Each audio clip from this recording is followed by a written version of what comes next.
on a hilltop overlooking the valley. There's a dogwood tree like no man's ever seen. The trunk is so large and the limbs are so strong, and the petals are whiter than snow. Hello everyone, my name is Lonnie Jones, and I'm going to give you my life story along with what God's done for me. And a lot of people would never probably believe that I'd be sitting here saying and talking to you like I am right now, but God's done an awful lot for me in my lifetime. I was born January 19th, 1942, and I'm going to tell you a little bit about where I come from, sort of how I was raised, and I'm pretty sure everybody knows what this is. This is the Holy Bible. If you got a question, it's got an answer. And I would like to start by saying that, again, I was born January 19th, 1942, a little town called Dixon, Tennessee, down a road called Plunder's Creek Road. And one thing God done for me right off the bat, He allowed me to be born and have a good life so I could be here talking to you today. I was born with about 6 inches or 7 inches of snow on the ground, about 18 degrees. So that was the first thing God did for me when He let me get through that, and the way I see it. Because when He let me get through that, that allowed me to be here today to tell you what all other things He's done for me, and He's done a bunch. I want to sort of tell you about after I was born, and I want to tell you about the first thing I remember ever in my life that I can possibly remember when I was a child growing up. My mother died when I was 5 years old, and I was born down on Plunder's Creek Road down in below Dixon, Tennessee. And the first thing that I ever remember knowing was we were out in the front yard of the old house where I was born at, but we had already moved from that old house, and we were back down there from where we were living at another time. We were making molasses, and I remember that the mules were going around and around in a circle. They have what they call a molasses mill. And they fed the molasses stalk into the mill, and it would press the juice out. And then they would cook it off, and you would end up with what they call molasses. Well, that's the first thing I remember is those mules going around and around, just walking steadily, and they was kept feeding. And the molasses made out of what they call sorghum. It's a stalk, looks like corn, but it's real sweet. And you run that into that machine, it gets all the juice out of it. And I remember when they were doing that, my brother was in the Army, and he had come home on furlough, and him and a couple of his buddies came in across an old Reckley Bridge, across the creek, and to where we were making molasses at. And I don't remember much about other than he was in on furlough. And I near as I can remember, that's probably in the neighborhood of 1946. I would think it was around 1946, because I was born in 42, and I remember that, and I would say somewhere around 1946. But at any rate, the next thing that sort of comes to my mind after those moments, those are the first moments in my life that I can remember.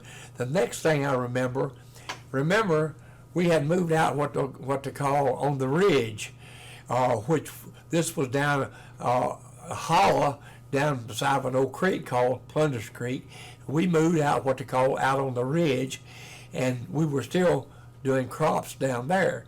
So I remember, the next thing that I remember is myself and my daddy and my mother, before she passed away, we had gone back down to the old home place where I was born. And by the way, none of the rest of my brothers and sisters were born there. Some of them were born in Michigan, and I'm not too sure. I'm going to have to do a little research on that. But there was 3 of them, I believe, out of the 5 of us was born in Michigan. And I had 2 brothers and 2 sisters, and I'm the youngest of the bunch. And there's 10 years difference between me and my youngest brother, which he is 88 as of right now, which means I guess I must have been an accident.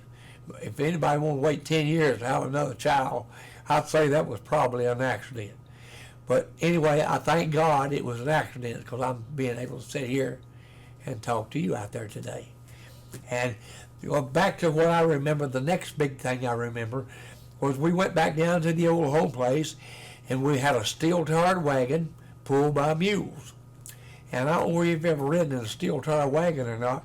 On gravel, it's pretty bumpy. Trust me, it's pretty bumpy. I remember sitting on the very back tailgate of the wagon, and the wagon would hit a rock in the road where the old grader had left the rock high, and it bounced me off, and I had to get up and go back, back on the wagon. So right at the head of the holler, where I-40 is today, I-40 in Dixon, Tennessee is today, right beside of I-40, there used to be a big peach orchard. And we stopped on our way back from the old home place that day, and I got on my daddy's back, and I remember looking back down the hill towards Mama and the mules in the wagon, and I remember looking back down and seeing them down on the road waiting for Daddy to go up and pick peaches, and for us to come back down and get on the wagon and go on home out on the ridge where we had moved to. Now those are the 2 of the biggest things I first remember in my life. My mother, she had tuberculosis, and make a long story short, back in those days, the only cure was totally rest, 100% rest. And believe you me, she got no rest, because she had 5 children, and she had about 4 brothers, and they lived at our house more than they did anywhere else. And she cooked and washed for everybody, and that come near killing her probably than TV itself, because had she been able to get rest, she probably would be alive today, but she was unable to rest hardly at all. Of course, Daddy was a farmer. He went out and did his farming, and because those kids, I don't remember anything about farming at that point. I'm still too young for that. So I've got a sister, she is 93 right now. We moved out on the ridge, and she was 15, she told me. I asked her the other day. She said that she was 15 when we moved out there on the ridge. Well, I remember on the ridge, there was a big pear tree right at the end of the old house. And the road came up pretty close to the front of the house. It wasn't very far from the front of the house out to the road and to the mailbox. And I do remember the mailman coming by, and he always brought me a piece of candy of some kind when he would come and deliver the mail every day. Might not have been much, but it was always a little piece of candy. He was dressed in blue. He had a uniform, it was blue. I'll never forget it. You could see the dust coming up the old gravel road, and here comes the mailman. Back then, a 1 cent stamp was a postcard for 1 cent stamp. You could mail a letter for 3 cents. Now that was a while ago. Of course, this was about 1946, 47. And I remember the old pear tree out there. They'd always pick pears off the pear tree, and they would make pear preserves. And my grandpa lived with us at the time, and he was getting up in years at the time as well, but he lived with us, and he helped around canning the pears and canning fruits and vegetables from the garden that we would raise. Well, right across from that house was a peach orchard, and Daddy had beehives in that peach orchard, and those bees would pollinate all those peaches, and right beside of that was a big corn crib, and Daddy was raising 2 crops of corn at the time, and they were selling it to the government. At the time, you were not allowed but so much sugar. Everything was allotted to you. Everything had stamps. You could get so much sugar. You could get so much lard. Make a long story short, the war was going on and everything was rationed, basically rationed. And I remember Daddy saying that my brother would send an allotment check home to him once a month. Don't know why, I don't have no clue to what it amounted to or anything, but $1 back then was a lot of money, actually. So back to Daddy raising corn, and there was some big farmer in Dixon, Tennessee, that would buy all the corn that Daddy could raise on the two farms.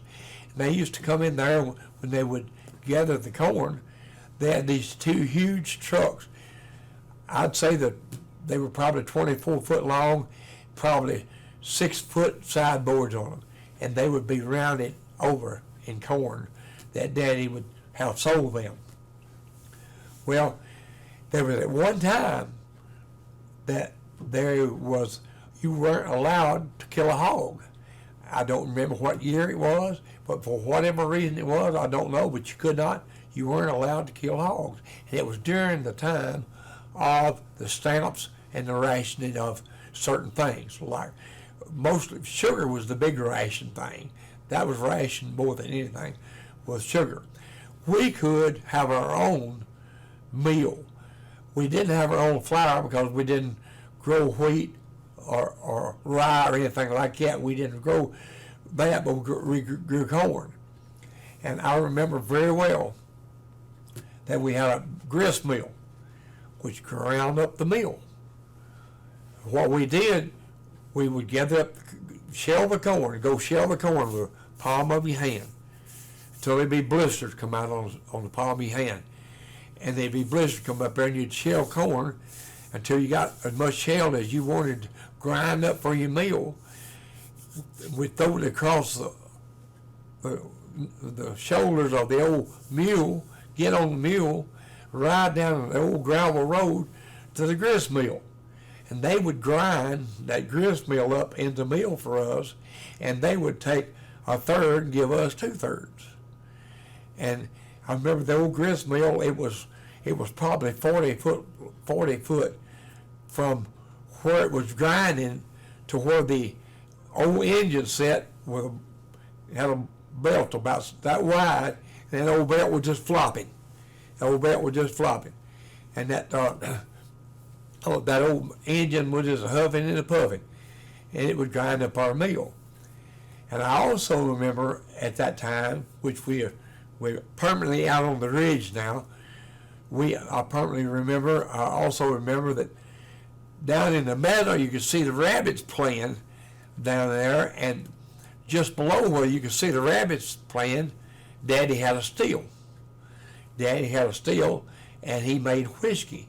That was what little extra money we could get together.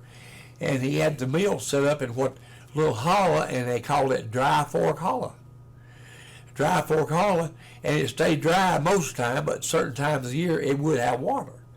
And when he had water, Daddy would go make whiskey at that still if there was water there. And he had a salt block down in the pasture there where the cows would come up and lick on the salt block, and the rabbits was all around that. And we would kill hogs. We did kill hogs, and I remember Daddy killing hogs, and we'd all get together and kill hogs, a lot of hogs together. And Daddy had an old smokehouse. Well, he had this old box, and they put this salt in this bottom of this box. You'd put your hams and whatever you wanted to cure, you'd put them in that salt, put another layer of salt, another layer of meat, another layer of salt. I don't know how long you would actually leave them in there, but you would cure your meat to keep it from ruining. And when it got cured, then they would hang it up in the ceiling, and they would actually smoke it. It'd light fires in there, and the fire from the smoke would smoke all the meat. I remember very well all these big hams hanging down out of the ceiling, and we wanted a piece of ham. Daddy would go out there and take a big knife, cut a big hunk off of the ham, whatever amount we needed. And we'd go inside, and at that time, my mother was still living, and she would cook the ham, and we'd all eat. But probably the biggest thing I remember more than anything about being out on the ridge, where we moved out on the ridge, was that's when I started to school. After we'd moved out on the ridge, I believe I started school at the age of 7. I can't swear where it was 6 or 7, but I'm almost sure you weren't allowed to start till you were 7. I believe that's correct. And where we lived, straight back through the woods, straight east from our house, was the schoolhouse, approximately 2 miles to that schoolhouse. And I remember the first day I ever went to school, we all the kids from the neighborhood met out at the little country store. It was called Oak Grove. It was called Harris and Sullivan's, and the little community was called the Oak Grove community. I went to school in the little Hillcrest community, which was a 2-room schoolhouse. It was divided in the middle, 1 through 4, and then 5 through 8. But it was a 2-room schoolhouse divided up with a bunch of doors. But we all got together out at Harris and Sullivan's store on 48 Highway, which the building is still there, I believe, today. And this was back in, if I was born in 42 and I started school when I was 7, so what that 42, I would be 1949 would have been my first year that I went to school. And I'm pretty sure 99% of this is correct. It's a possibility that it is not. But at any rate, it will be close enough for you and my story. It'll put you to where I'm going to eventually get to where I'm at today, but it's going to take us a while. But anyway, we all got together out at Harris and Sullivan. We all walked down 48 Highway, around the curves, and started up this old gravel road called Hillcrest Road. We went up that road, and just up there about a half a mile was a school. And it was called Hillcrest. It was sitting on the crest of a hill, and that's where I started school my first time. Well, back in those days, there was no bus running to that school, not up where I was at. So I had to walk back through those woods 2 miles every morning to school. I had a little path through there. Well, I remember starting going to school. Well, I started going back through the woods. Well, guess what? The hornets built a hornet's nest real close to my path. And boy, that was a trick and a half. And I was young and 7 years old, didn't know what a hornet was, if you want to know the truth, I'm sure. I don't remember that I knew what a hornet was, but they were bad dudes. And I saw this nest, and I saw them, and they were probably about 10 foot off of my path or something like that. So they basically never bothered me. And I mentioned something to my daddy about it, and he said, "Don't go nowhere near them, because they could sting you to death. They could kill you." You know, as young as I was.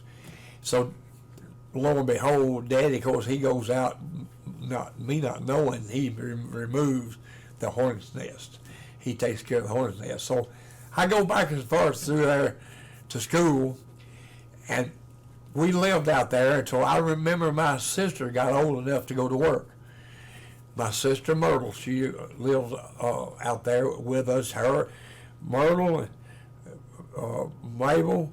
Now James, my oldest brother, he had already gone to service, as you already know. So he was in service. So I had Mabel and Myrtle and Eugene and me. We lived out on the ridge. Well, I want to back up just a little bit because I want to make this clear. My mother died when I was 5. She never got a chance to see me go to school, not the first day of school. She died when I was 5 years old of TB, tuberculosis. So she had passed away, and of course Daddy was there with just the kids. And he was looking after them, trying to farm too. But my sister was 15 at the time and was getting older about every year. So she took care of them. Myrtle took care of most of it. Her and Mabel took care of me and Eugene, which is the nearest brother to me, pretty much took care of us while Daddy went out to the fields and he worked. So, and then I remember that Myrtle got old enough to go to work. Well, I remember this old car. You could hear this old car every morning. She picked my sister up somewhere around 6 o'clock. And they would go out to Oak Grove or out to Harrison Sullivan's store, leave the car there and catch a bus into town because she worked in a shirt factory. Well, what I remember, I don't remember anything about the shirt factory. I just know that's where she worked. But there would be somebody come up, what they call Sam Holler. That was the name of the road. Sam Holler would come up and come by our house. Well, about 6 o'clock every morning, you could hear this old car coming. You could see the lights just bouncing. An old rough country road, the dust just flying, if it was daylight enough to see the dust. If it wasn't, you could see the headlights bouncing. So the headlights be just bouncing, they'd stop there and get her, and she would go in and go to work. And I don't know, I'm going to ask her coming up this next week about how long that she actually worked at the shirt factory, because Mabel wasn't old enough to go to work, but she was. So she was working there, and because I thought Mabel was sort of taking care of, Mabel took care of me and took care of Eugene, my brother. But the main thing is, I guess is what I'm trying to get to here, is my oldest sister basically raised me. And that's a miracle in itself for me to have someone as young as I was and mother was gone, to have someone, a sister that could raise me. And we certainly, I don't remember, I think the biggest thing I remember that my sister did after she got married, she got married while I was out on the ridge, and the biggest Christmas I think I can ever remember in my whole life is my sister was working, and I got a Christmas out of this world. I got one of those tops you push down on, and it would spin. I got a tricycle, and I aggravated my granddaddy to death with the tricycle, because I'd get in the kitchen. We had wood floors. I'd get in the kitchen. I'd spin the wheel on that tricycle, and it'd make black marks in the middle of the floor. That'd make my grandpappy mad. So, but anyway, he got over it. But then my sister, like I said, my sister got married, and then I'm not sure exactly what year. When they got married, they didn't stay there too long. They did move out. They moved out into another house. So I left me and Mabel, my sister, and my brother Eugene there for Daddy to sort of look after. But Mabel was sort of doing the most of the looking at it while Daddy was gone working. Well, meanwhile, Daddy was making enough money, he ended up getting him a rubber-tarred wagon. He had one of the first rubber-tarred wagons there was in all of Dixon. And everybody thought that's the doggonest thing ever was. Of course, I did, because it didn't ride half as rough as an old steel-tarred wagon. But back behind that house, our house, there was a big field, and Daddy raised clover hay in it. And you know what clover looks like? It got those little red blossoms up on top of the clover, and those honeybees and those bumblebees, they just eat it up like nobody's business. And if you wanted to get stung, well, you just fool around out in the clover field, and you would get stung.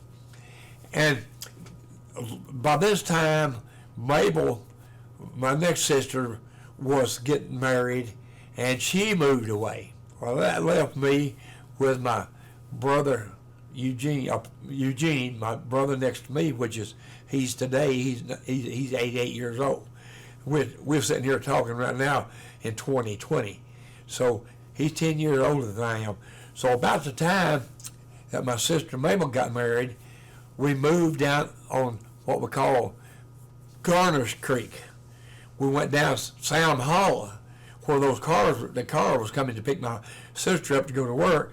We moved down that Sam Hollow, and there was a creek down there called Garner's Creek. We moved down there on Garner's Creek, which is about 3 miles farther on down the road from us. On needless to say, then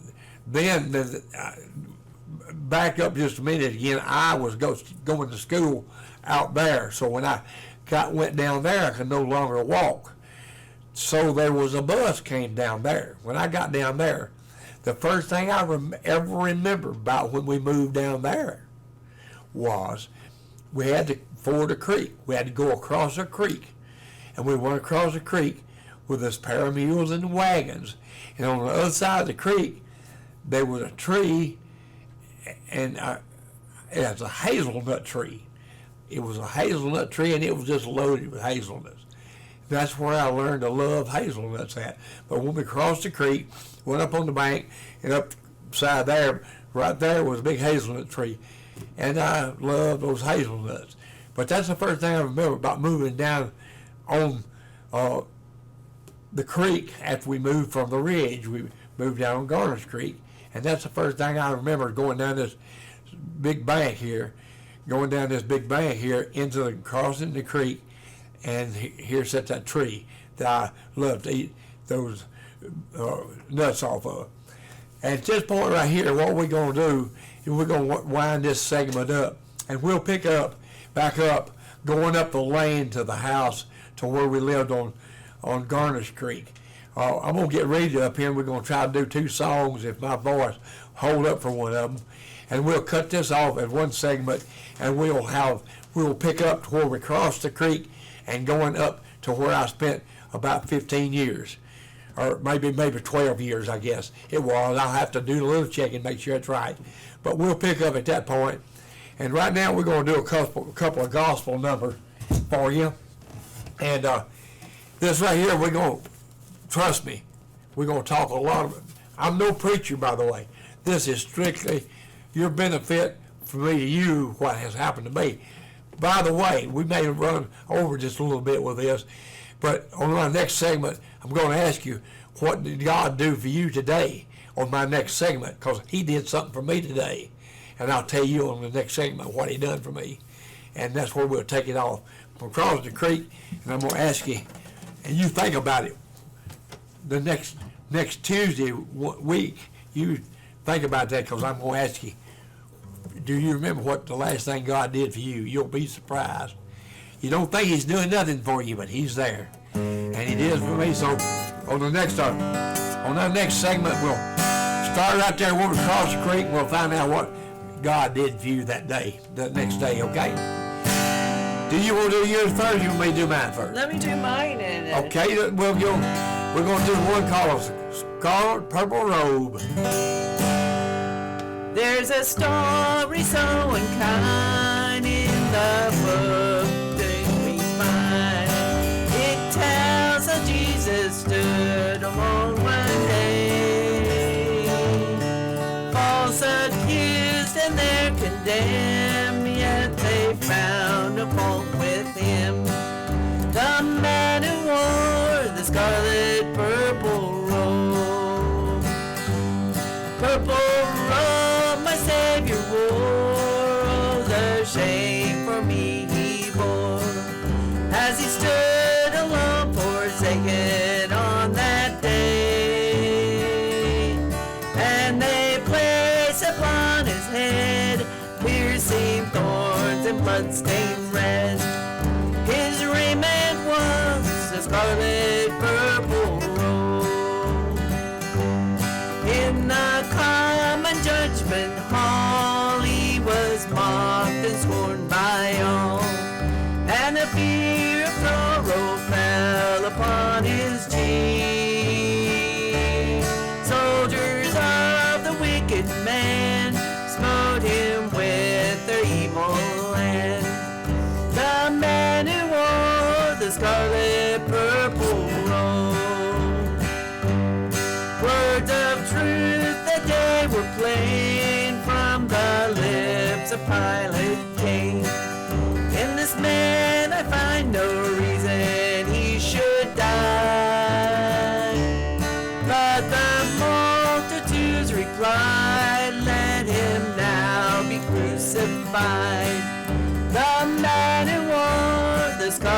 scarlet purple robe.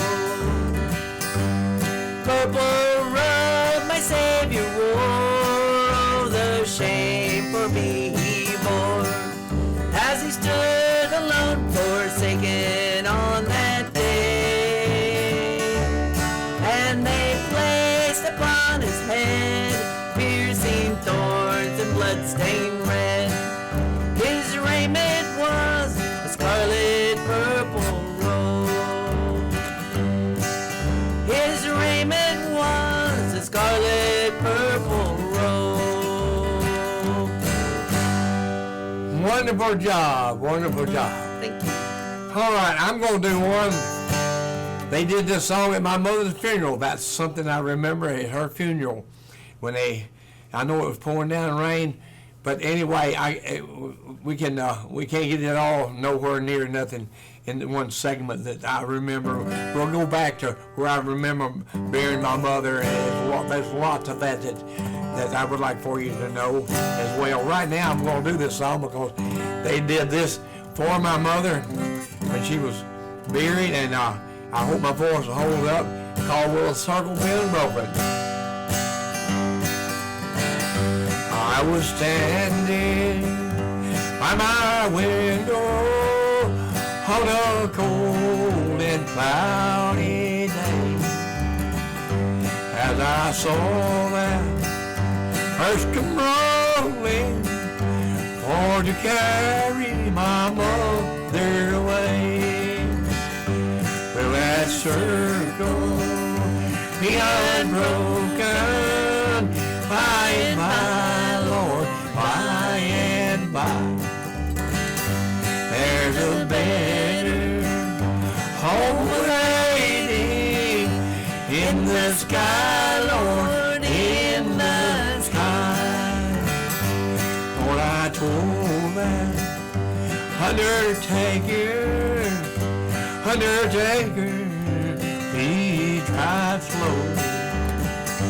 For that lady you are hauling, Lord, I hate to see her go. Will that circle be unbroken by and by, Lord, by and by? There's a better home waiting in the sky, Lord, in the sky. Went back home, Lord, my home was lonesome, since my mother, she had gone. All my brothers, sisters crying for the home so sad and alone. Will that circle be unbroken by and by, Lord, by and by?